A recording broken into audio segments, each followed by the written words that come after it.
Welcome students, class 11 beta, subject business study.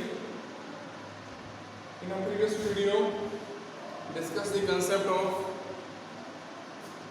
life insurance. Clear? So life insurance में हमने discuss किया था, to parties होती हैं. फर्स्ट पार्टी प्रीमियम पे करती है, सेकंड पार्टी जो इंश्योर होता है कंपनी का वो उस पर्सन का इंश्योरेंस करता है. क्लियर? ट्रांसफर ऑफ रिस्क या शेयरिंग ऑफ रिस्क होती है. उस केस में रिस्क क्या होती है, कवर अप होती है.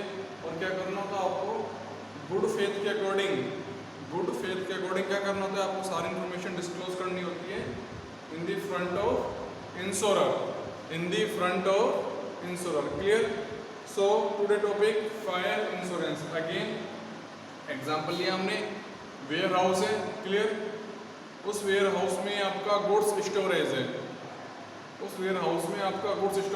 क्लियर? उसमें उसके रिगार्डिंग आपने फायर इंश्योरेंस पॉलिसीज ली है. क्या लिए बेटा? फायर इंश्योरेंस पॉलिसी ली. जब आप कोई भी पॉलिसीज परचेज करते हो तो आपको फर्स्ट ऑफ ऑल क्या प्रीमियम पे करना होता है? फर्स्ट ऑफ ऑल आपको प्रीमियम पे करना होता है. क्या करना होता है? प्रीमियम से क्या होती है, आपकी रिस्क कवर अप होती है. Clear? So first of all आप क्या करते हो, उस पॉलिसी के रिगार्डिंग जब आप परचेज करते हो तो प्रीमियम पे करते हो. ड्यूरिंग द ईयर आपके वेयर हाउस में शॉर्ट सर्किट से आग लग जाती है.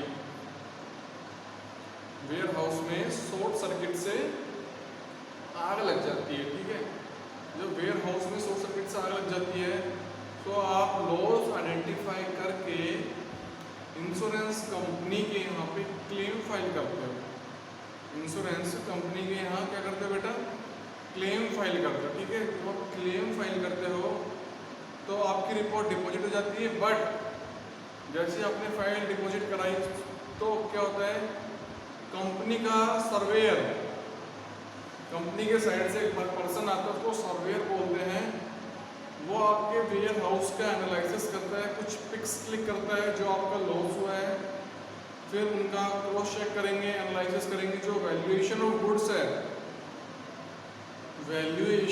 गुड्स है, रिगार्डिंग आपने क्लेम फाइल किया 5 लाख रुपीज़ का, आपको लॉस बाय फायर हुआ. लॉस बाय फायर कितना हुआ आपको? Loss by fire 5 lakh rupees. Okay? Loss by fire कितना हो बेटा? 5 लाख रुपीज. सो आप क्या कर रहे हो, क्लेम फाइल कर रहे हो. ठीक है? क्लेम फाइल करने पे आपने 5 लाख रुपीज का क्लेम फाइल में 5 लाख रुपीज का लॉस दिखाया है. क्लियर? सो जो सर्वेयर है उस कंपनी का, है वो दिखा रहा है आपको टोटल क्लेम सेटल करके. सर्वेयर क्लेम फाइनल करता है, finalise claim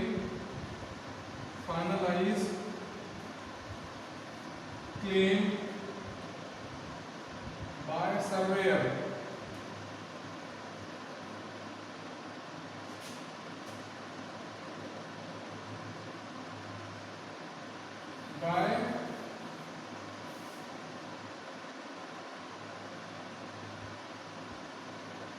by specific authority.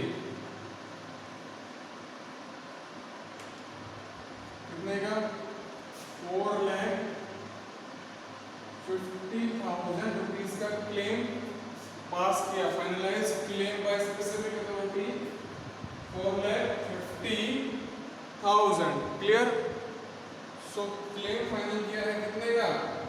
4,50,000 rupees का. देखिए क्लेम फाइनल किया है सर्वेयर ने बेटा 4,50,000 रुपीज का. और आपका क्लेम कितना है? आपने क्लेम की फाइल में अमाउंट लगाया है 5 लाख रुपीज. आपने लॉस बाय फायर फिक्स किया है 5 लाख रुपीज. क्लियर सभी को?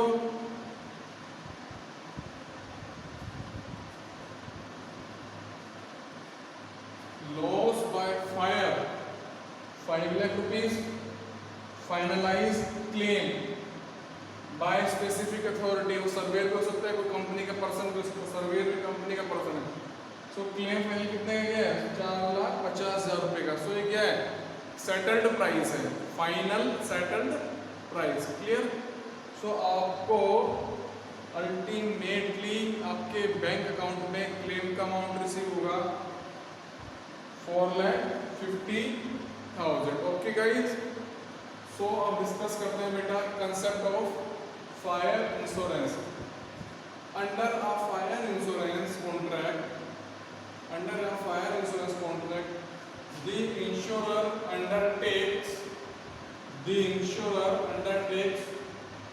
on payment of the premium and subject to condition of the contract to pay or make goods to insure any loss or damage by fire which may happen to the property insured during the period covered by the policy। क्या कह रहे हैं?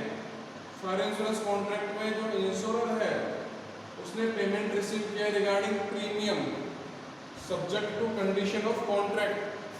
Subject to condition of contract suppose कीजिए, हमने भी example लिया था ware house का। क्या किया हमने? फायर इंश्योरेंस पॉलिसी परचेज किया है, फायर इंश्योरेंस पॉलिसी में परचेज किया वेयर हाउस का। क्लियर है बेटा?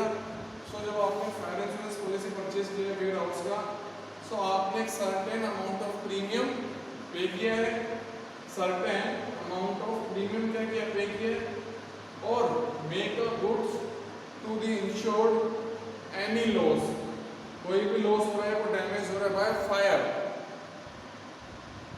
एनी लॉस और damage by fire which may happen to the property insured during the period covered by policy। जो आपने पॉलिसी ली है, तो जब आपकी मिस हैपनिंग हो रही है in warehouse, any damage by fire. Clear? So जो लॉस हो रहा है फायर से, उसके रिगार्डिंग आप क्या कर रहे हो? फाइल को इंश्योरेंस कंपनी के आप पेश कर रहे हो, क्लेम लगा रहे हो, और इंश्योरेंस कंपनी क्या कर रही है? फाइनल एनालिसिस करके आपके क्लेम को सेटल्ड कर रही है। क्लियर? सो कुछ एसेंशियल फीचर्स हो सकते हैं इसके। फीचर्स में फर्स्ट पॉइंट है आपका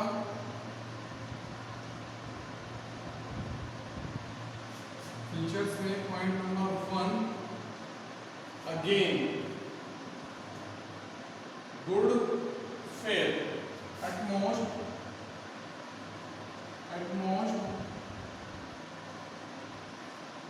गुड फेथ। बेटा दोबारा समझिए, कोई भी इंश्योरेंस पॉलिसी को आप विड्रॉल करते हो यानी परचेज कर रहे हो, सो उस केस में आपकी ड्यूटी बनती है कि all information disclose in front of insurer. अगर आप हाइड कर रहे हो कोई भी इंफॉर्मेशन, सो आपकी पॉलिसी कैंसिल होने के चांसेस हैं। क्लियर? यस या no? Second point, it is a contract of indemnity. It is a contract of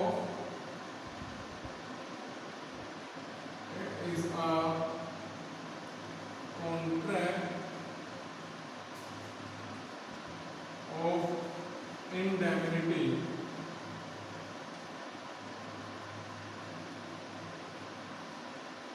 means क्या हो गया?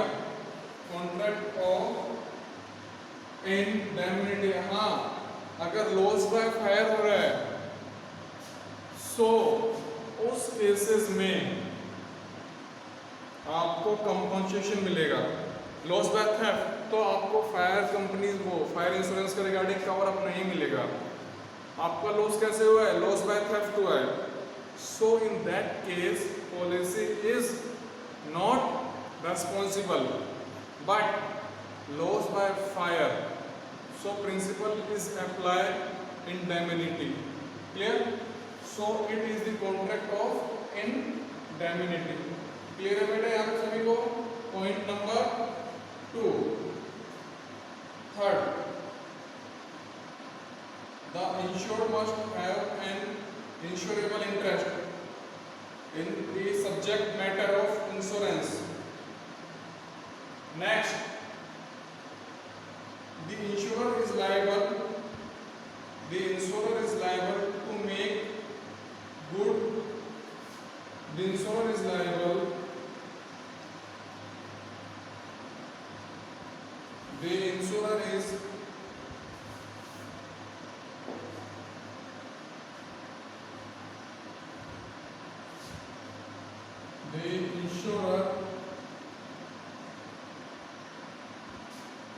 liable. The insurer is liable to make good for the loss. To make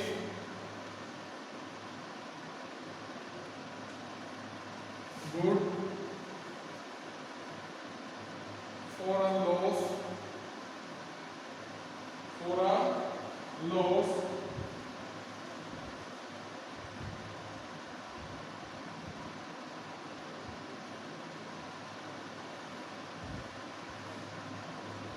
Point number first, at most good faith के behalf पे information disclose by the insured person in front of insurer. Clear? Second, it is a contract of indemnity. The insurer is liable to make a good for loss only when fire is proximate cause. When fire is proximate cause of damage or loss, means loss by fire, so that case fire policy is applicable in this situation. Okay guys, next, the fire insurance contract must also fulfill all the requirement of a valid contract as laid down by the Contract Act. It is contract from year to year. 4 point क्या सकता है? It is contract. It is contract from year to year. आपने first year के लिए fire policy को withdrawal कर लिया, clear? Again second year के लिए भी आपको वेयर हाउस की सेफ्टी के लिए फायर पॉलिसी को क्या करना पड़ेगा? परचेज करना पड़ेगा, clear? So it is contract from year two year. Otherwise your loss is not covered under the fire insurance. So point number 1, good faith. It is based on the principle of indemnity. Third, when near about cause is fire, means loss by fire approximately caused. So in that case, fire insurance policy is applicable. It is the contract from year to year. Clear?